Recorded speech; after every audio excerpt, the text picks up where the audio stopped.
Not saying things you know to be untrue. That's a good thing. Don't lie. That's good. Be grateful. And then try to work for the best in yourself and other people. And maybe even broader than that. Try to work for the best, despite your cynicism and resentment. I suppose that's a form of gratitude as well. That's what love means fundamentally, is working for the best of things. And it's a goal. And what's the alternative? Hate? And that's not going to make things better. It's going to make things worse. Generally speaking. So something like truth nested inside of love. Then there's gratitude lurking around the edges. Beauty is important. More art, right? Yeah, well, more beauty, period. Everywhere. That would be nice. It's kind of intimidating, beauty. What do you mean?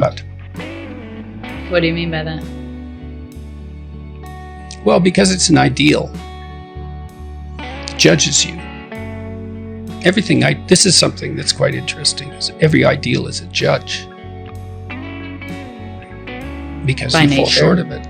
Yeah, but it's an interesting problem that you need an ideal to work towards, but the consequence of that is that you're judged by it. That's fascinating, because we always want the ideal, right? Yeah, well, I recommend it to people that they try to reward themselves for improving over who they were yesterday, rather than punishing themselves for their deviation from the ideal. Look for incremental improvements and let yourself know that you've managed them. Is it important to hold the ideal, but also then keep short-term goals of yes, you definitely. Against yourself? Yes, definitely. Yeah, you want to break it down into, and you do this with kids too. You want to set someone a task that will stretch them beyond their limit, but not be impossible, right? So that's part of being intelligent and careful within a relationship. Because it'd be nice to facilitate success. I mean, maybe it has to be punctuated by failure from time to time, but that's one of the things you do as a therapist, is try to set things up so that people succeed in moving towards their goals. Try to make the tasks small enough so that they're a reasonable probability that they will be completed successfully. There's a New Testament idea that you should turn the other cheek, and that's a very tough one to contend with, because it's not easy to separate out that from the appearance of weakness, let's say, because you want to be able to stand up and defend yourself. Obviously, there's no credibility unless you're capable of doing that. You have no credibility unless you're capable of doing that. In the interview that you're referring to, I attempted to use minimal necessary force, and all I was doing was deflecting accusations that, as far as I was concerned, had nothing to do with me. And the reason that was successful was exactly because there was no obliteration. It was just stepping back, saying, well, that's not accurate the way that you're formulating that. And what happened was that she had to show her hand. And it was her showing her hand that produced the consequences that were associated with that video, which I think is being viewed, the video itself, about 11 million times, and the various clips and cuts, it's probably 50 million by now. But because I didn't use force or any more than was necessary, and she had to keep stepping forward with her accusations and her ideology, and she just laid it out completely so that everyone could see it. And so it's another thing you really want to think about. Like, you don't want to be thinking about this as a polarized political battle, because you're in the damn polarized political battle, and it's actually the polarized political battle that's the problem.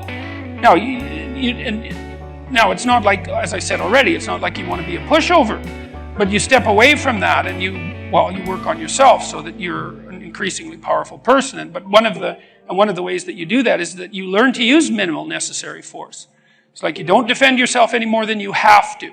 Like, be careful. Don't push any harder than you need to, because all you do is you generate a counterforce by pushing harder than you need to, and then you're in conflict. And you think, well, I like a little conflict. It's like, look, fair enough, a little conflict, man, no problem. It keeps your life kind of interesting, and maybe that's on the problem-solving edge. But a little conflict can become a lot of conflict very, very rapidly, and if you have any sense at all, that's not what you want. You know, especially if you have other things that are better to do, and you should have other things that are better to do. And so, you know, to deal with these sorts of things, even when you're provoked, with a light hand, there is no more effective strategy than that. And it's a real mark of sophistication and your ability to keep your temper in check. It's really something to aim at. And that's true even when you're dealing with yourself. You know, you don't punish yourself any more than necessary. When you're negotiating with someone that you love, a partner, for example, a husband or a wife, at least in principle, you defend yourself with minimum necessary force.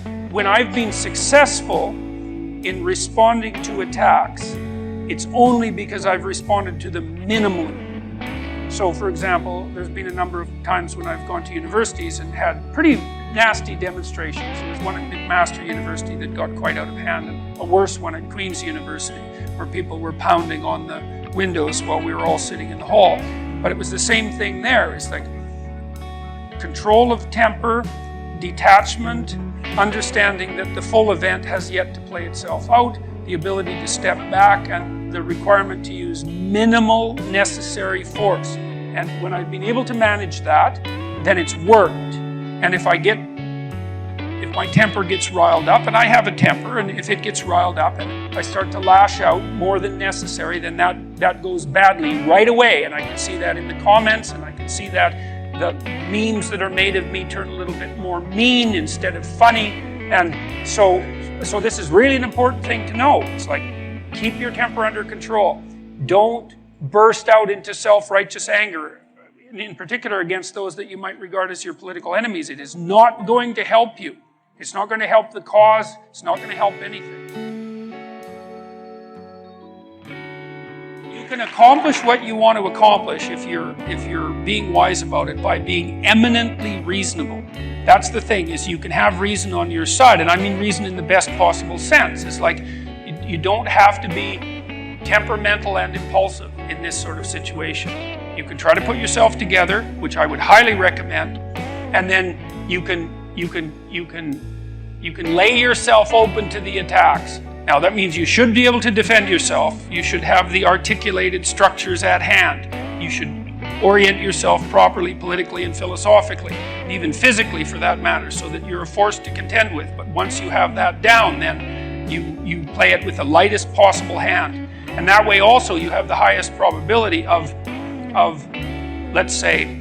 changing the minds of people who are possessed by an ideology so that they can rejoin the productive political dialogue. And that's what you want. You don't want to defeat them. First of all, good luck with that. It's like, well, you've got to live with them. You can't defeat people that you live with, because there they are the next day. And if you defeat them, well, then they're defeated. Maybe that's not for the best. And second, it's not like they're happy about the fact that they're defeated. It's not like they're not going to be waiting around to find out when they can defeat you next. It's like if you're married to someone, think, well, I won that argument. It's like, no, you didn't. No, you didn't, because there that person is, waking up next to you the next day. And so if you won, and they're defeated and humiliated because of it, then the probability that they're going to react properly to you, if they have any sense at all, is very low. And so what you want is you want to negotiate your way to a sustainable peace. And that's what you want to do in the political realm too, because, well, in this country, there's a certain amount of polarization. I don't think it's anywhere near as bad as the media is making it out to be, as they go through their death spirals and generate clickbait like mad. Because, in the US, you guys have been voting 50% Republican and 50% Democrat for about 20 years, right down the middle. It hasn't changed that much. But these people who are on the opposite side of the political spectrum from you, they're the people who live across the street. They're the people who live down the street. They're family members, for that matter. And you're going to have to live with them. It's like you don't want to defeat them. You want to bring them back into the reasonable political dialogue. And you do that by having a certain amount, first of all, by getting your act together so that you're a credible and admirable person. But then by having some forbearance and negotiating towards peace. Think about what you want as a victory. You want a victory that where you're surrounded by the corpses of your defeated enemies? Or do you want a victory that constitutes peace? Well, that's what you want. And in this country, I mean, you've been able to maintain that for a very long period of time, excluding the Civil War, let's say. And there's been other periods of polarization, like in the early 1970s. You don't want this to be a victory. You want this, not in that sense. You want to decrease the polarization, to bring everyone back under the umbrella of intelligent conversation. And you want to also know that just as you perhaps are temperamentally predisposed, being more conservative, to standing for patriotism, is standing for the what would you say, let's say patriotism, we'll leave it at that, and for the utility of hierarchies, that there are people who need to speak for the dispossessed, and you have to engage in a dialogue with them for your own good as well as theirs. Because healthy hierarchies do take care of the people who are dispossessed by the hierarchies, and that's one of the things that makes them stable. It's not an easy thing to figure out how to do, right? I mean, you don't do it self-evidently by things like redistribution of income, but it's still a universal. The problem of the dispossessed is a universal problem, and it has to be addressed, and that's why you need the political dialogue. So no victory. Peace is the goal, not victory.